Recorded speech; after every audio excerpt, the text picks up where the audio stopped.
the Financial Survival Network, helping you to survive and thrive in the new economy. Get our complimentary newsletter at financialsurvivalnetwork.com. This is the Financial Survival Network. You live in Florida just like me, and you know all about floods, tropical storms, and hurricanes.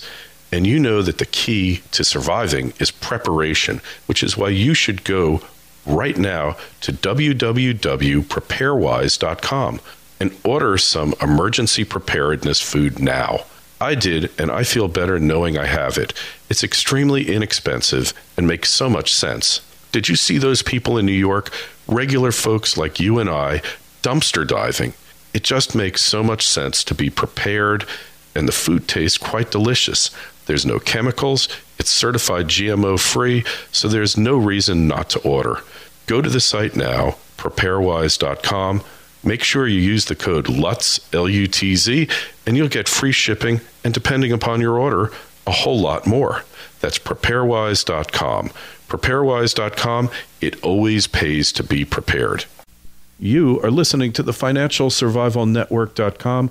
I'm Kerry Lutz on 1230 WBZT. That's right, new station out of West Palm, more convenient, better coverage, so you can hear us on terrestrial as well as on regular internet radio. And speaking of communicating, of getting the message out to you, of explaining to you why the powers that be are doing what they're doing and messing with your head, well, there's nobody better to go over that than Turd Ferguson. And Turd, how you doing today? Fine, thank you, Kerry. It's a pleasure to speak with you again. So why are they messing with our heads? Why drive down the price of gold? Why go through this exercise, which is costly, although it's only fiat dollars that they print up out of thin air? But some gold must be changing hands. Why do it all?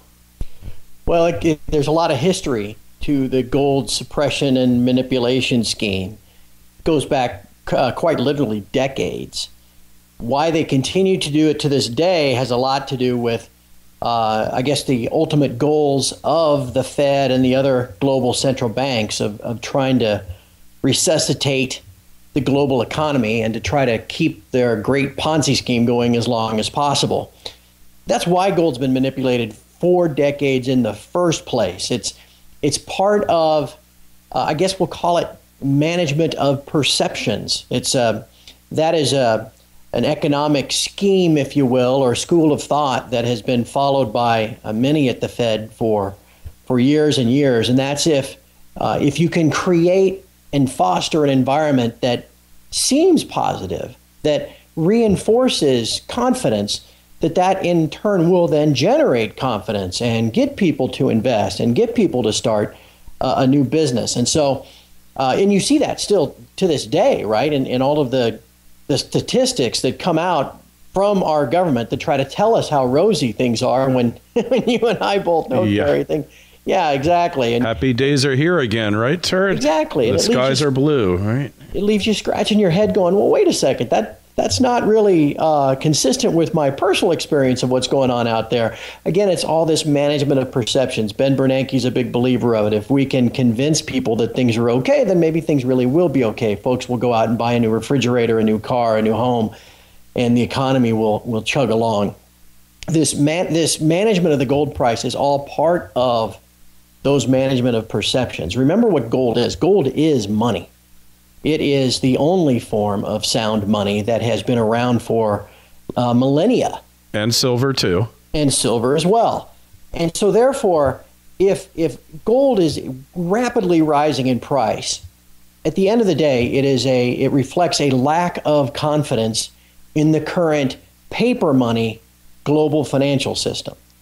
And so, to manage those perceptions of confidence, well, we can't have gold going up $100 a day. We can't have gold at $5,000 an ounce or $10,000 an ounce.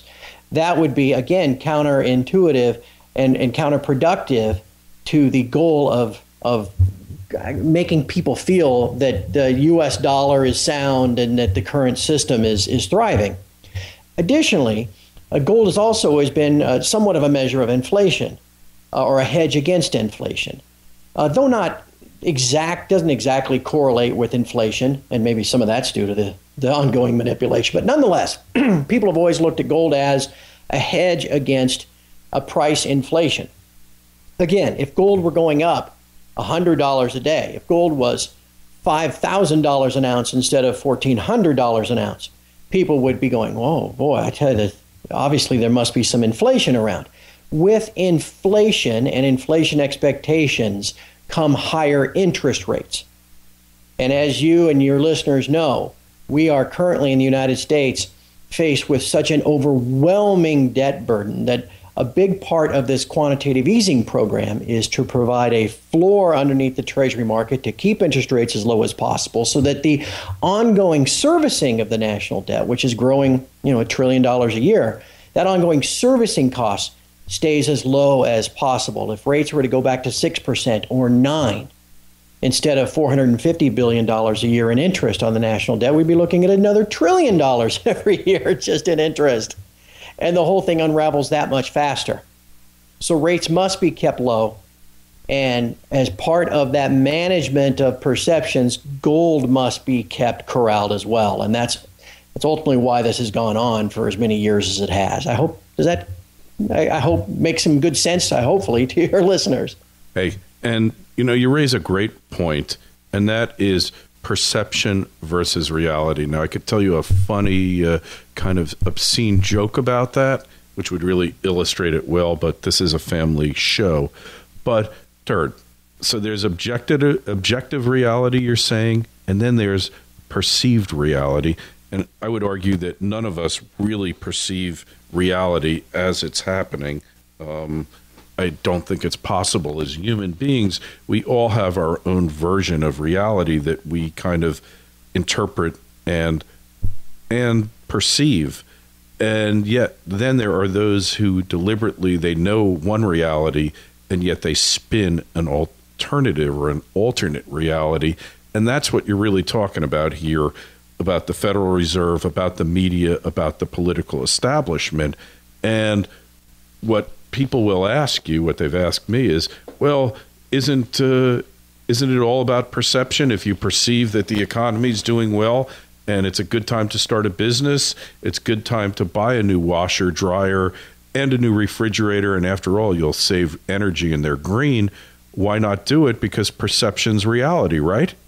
Well, that is a big part of it. And that's, if you wonder why, or as a listener to this program, if you wonder why the stock market is going up every day, sometime get on your computer and Google Bernanke with the words wealth effect, Bernanke wealth effect, and you'll find a laundry list of posts with words directly attributed to Chairman Bernanke about how he is a believer in this thing called the wealth effect. Well, what's that? That is, if you can pump up the stock market, and whether you've got to do it directly through the Fed and their primary dealers or through the big banks, it doesn't matter how you do it. Just if you can get the stock market to go up, then the average American who invests at least a little bit of money probably every month in the stock market through their 401k, or they have mutual funds, or they have so many people have exposure to the stock market.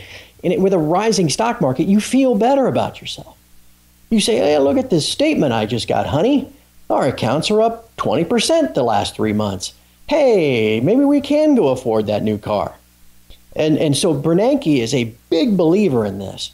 And so as you look at the stock market, which goes up every day on the backs of the free money that the Federal Reserve is giving to the big banks on a daily basis, that's this quantitative easing program, the big banks then are able to take that money and put it into the stock market every day, sometimes directly into stocks, but a lot of times into stock futures and other derivative contracts, which give them great leverage and allow them, basically, leverage is just a force multiplier, if you will, of your money. If the banks then take that money and they put it in the market goes up. And again, it is that spillover effect to all the way down to mom and pop going, see, everything's great. It doesn't matter what the fundamentals are.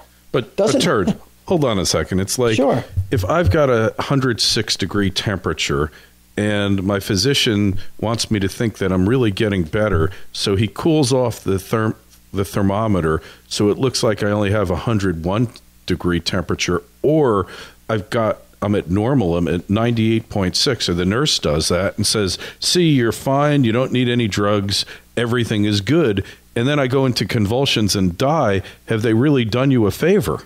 Exactly. And that's where everybody has this opportunity now to think for themselves, really more so than ever before. 20 years ago, we were just fed a daily diet of whatever the government and the Fed and the powers that be wanted us to know. Whether it came to you through the boob tube every night of Walter Cronkite or whatever, you were really only fed what was put on TV and in the newspaper. But now, through the internet, you have access to all of the free thinkers in the world. Yeah, some of them are guys sitting in their pajamas in their basement. So you got to do your own due diligence. I'm in shorts. I never go in my pajamas, although sometimes my bathrobe and slippers, but hey, we're not. I don't want to give bad images, and we're not video based. We're strictly audio. Got a face made for radio, don't you? I'm proud of it too. Yeah, but now people can, more than ever before, can educate themselves and make their own decisions, and that's what's so important. Don't just believe what you're fed. Don't believe what gets spouted out of CNBC. Think for yourself. Trust your own instincts. Rely upon your own intelligence and make your own decisions. And have faith and confidence that you know what you're doing, and you'll be just fine. It's those that are the sheep, those that just go with the crowd, that follow blindly what everybody else is doing. They are the ones that are going to wake up one morning in those convulsions, as you mentioned, and teetering on the edge of the precipice. You and I and everybody out there listening that instead can think for themselves and trust their own judgment, we'll all be prepared for this eventuality when it does come to pass. Yeah, and I want to talk more about that, but up next we're going to have a message about being prepared, getting prepared, what you can do, and then after we'll talk more about this whole preparation thing, about how you turn your thinking into safety and financial safety. You live in Florida just like me, and you know all about floods, tropical storms, and hurricanes. And you know that the key to surviving is preparation, which is why you should go right now to www.preparewise.com and order some emergency preparedness food now. I did, and I feel better knowing I have it. It's extremely inexpensive and makes so much sense. Did you see those people in New York, regular folks like you and I, dumpster diving? It just makes so much sense to be prepared, and the food tastes quite delicious. There's no chemicals, it's certified GMO-free, so there's no reason not to order. Go to the site now, preparewise.com. Make sure you use the code LUTZ, L-U-T-Z, and you'll get free shipping, and depending upon your order, a whole lot more. That's preparewise.com. Preparewise.com, it always pays to be prepared. And we are back. We're talking with Turd Ferguson. And Turd, what's your website again? I always mess it up, so I don't want to do it this time. Well, and just so people know, it's not that my parents were cruel and unusual and they named me Turd, though I have to admit, even my own mother now calls me Turd. Turd is just a made-up, anonymous internet name. My real name is Percival Sweetwater, for people that are wondering what it really is. But anyway, so thanks, Turd, Mom. Thanks for that one, Mom. Yeah, thanks, Mom. Turd Ferguson, TF would be the initials there. And so the website is tfmetals, with a T, metalsreport.com. All one word, tfmetalsreport.com. I post stuff there every day. But more important than just what I write, it's a vibrant online community that we work really hard to make different from all the other cesspool of internet sites that are out there where, there's name calling and it's just no fun. Turdville isn't like that. People are there to help each other prepare for what's coming, and I think anybody that goes there will quickly figure out that it's kind of a neat place.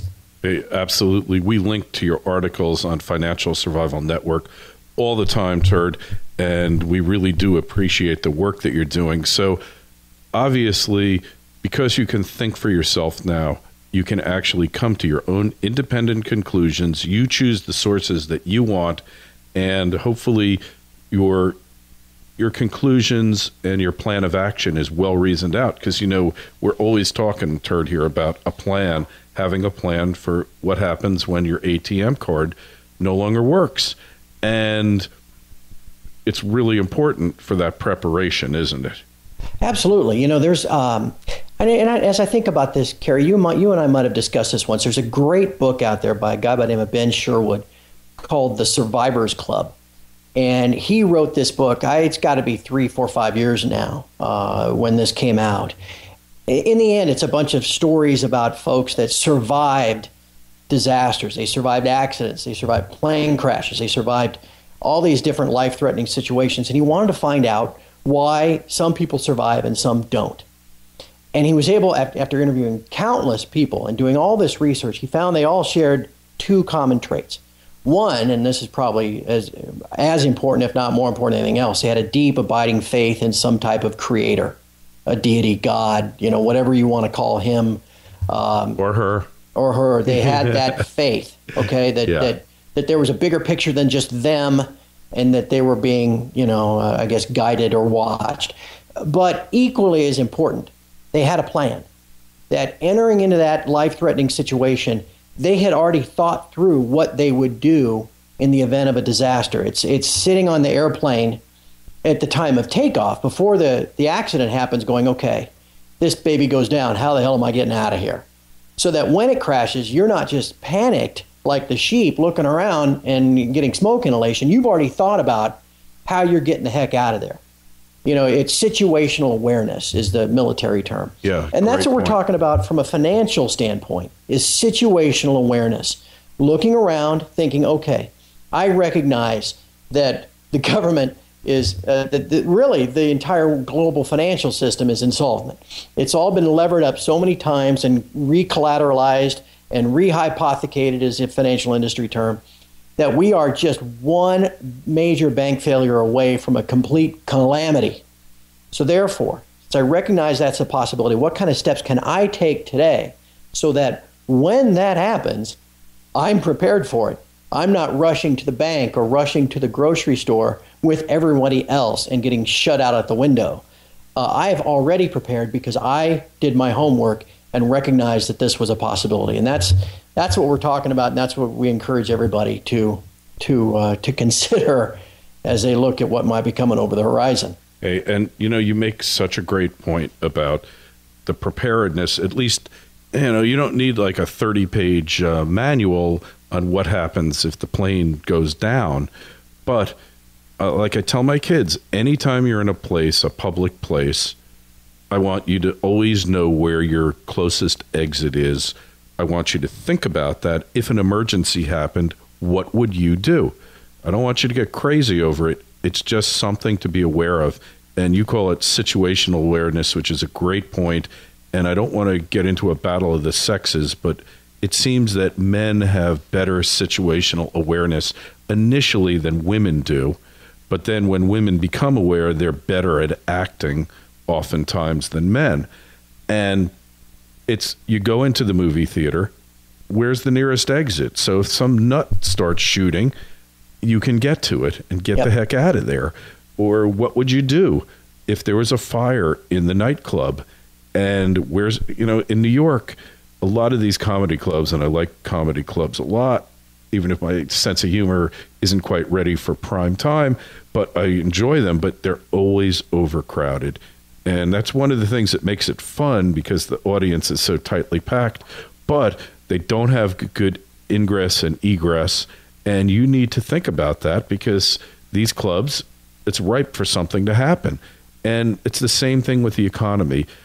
The black swans are flying, they're circling, and the management of perception people, the mope people, as Jim Sinclair, our friend, calls them, are just happy days are here. Ignore those black swans. Well, you know what? However unlikely it is that one of those black swans lands, you better be ready. That's absolutely correct. And as situational awareness applies to the metals trade, I would give you this. Everyone I guess if you were born after about the time my father was born, in 1929, and it was just Father's Day yesterday, so there's kind of a topical point, sure. I guess. Nonetheless, if you were born anytime after 1929, all you've ever known in your adult life is U.S. hegemony, not only as a military superpower, but as an economic superpower, as the supplier of the world's reserve currency. You know, all that took place after World War II. My dad, after World War II, was 18 years old. He's now an adult. That's all he's ever known. And so when that's all you ever know, it's almost impossible to get someone to then think, maybe tomorrow won't be just like yesterday. But the world is always changing. And we here in the United States have abused this privilege of being the world's reserve currency to the point now where we have a national debt that is approaching $17 trillion if it's not past there. And it is now gotten to the point where it is unmanageable. All of the creditor nations, the people that have been collecting our dollars and reinvesting them back into treasuries for decades, and I'm talking about the Chinese, the Russians, the Indians, the South Africans, the Japanese, all these creditor nations are at the point where they can see what you and I see, that the only way we can possibly manage all of this debt is to devalue our currency by making more of it. Well, they don't want to keep that. They don't want to continue to hold on to rapidly devaluing dollars. And I can assure you that whether it's in 1 year or 10 years, the Chinese at some point are going to come out with an alternative by taking their currency, the Yuan, and at least partially backing it with gold. When that happens, and it'll be at a time of their choosing, it will completely change the world overnight. Now, you know this, I know this, and anybody that just listened to me tell them that, they now know this. Knowing that that is an eventuality, they need to prepare for it. Just like if you walk into that crowded nightclub and look around and go, geez, if this baby catches on fire, what the heck am I going to do? All right? When the world catches on fire and there is this reset, when a new global currency is offered, you need to have prepared for that ahead of time. If you haven't, shame on you. Okay, if you see all of your savings effectively devalued and almost made worthless by this coming moment, well then, and you didn't do anything to protect yourself and prepare, then you know what? Then that's your own fault. It is incumbent upon everybody listening to you and I to understand the eventuality of this, that the world is changing and that it is coming, and to begin to prepare for that, what lies ahead. Great point. And, we keep saying it over and over again, but there are certain truths in life that I believe, Turd, you can never repeat enough or too much, because the risk of not accepting that truth, of not opening your mind to it, is one that you and I cannot picture for ourselves. And we've taken steps accordingly, but you need to be open to this, because if there's a 1 in 5 chance that we're right, Turd, that means that 1 out of 5 chances, the odds are this collapse or this realignment is going to take place. And if there was a 1 in 5 chance that you were going to die in the next 5 years, Turd, you'd go out and buy insurance if you possibly could, life insurance. If there's a 1 in 5 chance that the dollar-based global economic system is going to collapse, or that the dollar will be dramatically devalued, how could you not go out and buy insurance for it? How could you not prepare? Exactly, Kerry. And there's a less than 1 in 5 chance that your home's going to get hit by lightning. But most of us, well, even though we're required to have it by our mortgage holders, most of us have homeowners insurance to protect against that. And that's what we're talking about here. And I guess it gets to the question I'm often asked: how much metal should I have? How much is the right amount of insurance? I'm no certified financial planner, so I'm not running around giving financial advice. But I think the easiest way to look at it is this: if you think that the gold price, when the situation plays out, if that's what happens, if the Chinese monetize gold and make it as part of their currency, or if you think that maybe all of this leverage will collapse and the world will figure out that there's not as much gold as we're told, or whatever happens that shoots the price of gold to the moon, which is what's eventually going to happen, come up with a figure that you think, again, doing your own research, that you think that gold will go to. Let's say right now it's, let's make the math easy, it's $1,500 an ounce. All right, and you think, I think gold could go to $7,500 an ounce. That's a 5 times multiple. Then for me, the proper level of protection is to have 20% of your assets in gold. That way, if the other 80% go to zero, the 20% that you have in gold will go up 5 times and you'll be made whole. See what I mean? That is a really great way of looking at it. And obviously, it's going to be different for you, for me, for anyone, based on your own personal situation, your own resources, and your future earnings capabilities, because how you earn money in the future is going to change a lot from the way you earn it now. And all these bean counters and financial guys, which it seems like that's 2/3 of the population now, they got a huge, if you're a bean counter, you're a financial guy, you have a huge wake-up call. But if you're a plumber, if you can fix cars, if you can help people keep the old jalopy running a few years longer, if you can keep the house, the roof from falling in, your services are going to be rewarded much more than some guy who tries to figure out how you should invest in the future with your spreadsheet. So you need to be open on a number of different levels. And Turd, we got to get going. So it's tfmetallsreport.com. Did I get it right this time? That's the one, Kerry. All right. And hopefully see new people come by and get signed up, and I think everybody will enjoy it. Hey, they definitely will. And if you're interested in the subjects that Turd and I were talking about, don't forget, go to libertymastermind.us. We're having this conference. Unfortunately, Turd couldn't make it.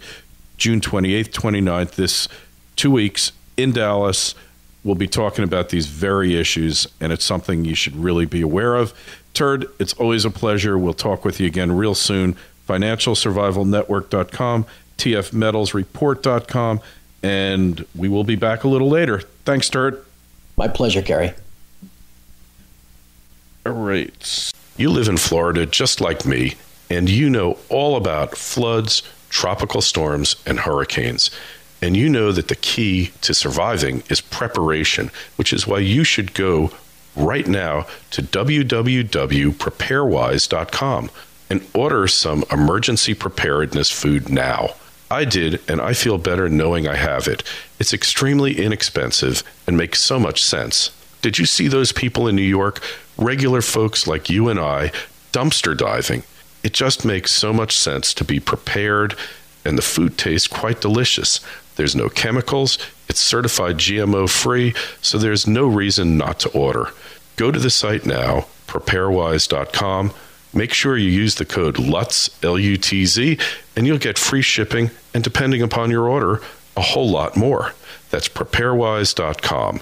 Preparewise.com, it always pays to be prepared. The Financial Survival Network, helping you to survive and thrive in the new economy. Get our complimentary newsletter at financialsurvivalnetwork.com. This is the Financial Survival Network.